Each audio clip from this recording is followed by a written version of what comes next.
used to like getting in trouble.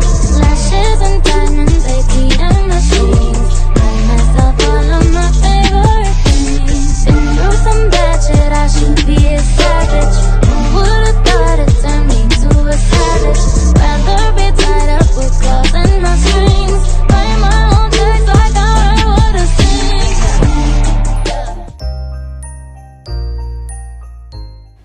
Hey you guys, welcome back to my channel. So in today's video, I created this kind of fall into Christmas makeup look for you guys. Before we get started, make sure you guys are subscribed down below, and make sure if you do enjoy this video, you give it a big thumbs up. If you guys want to see how I created this makeup look, then please just keep on watching.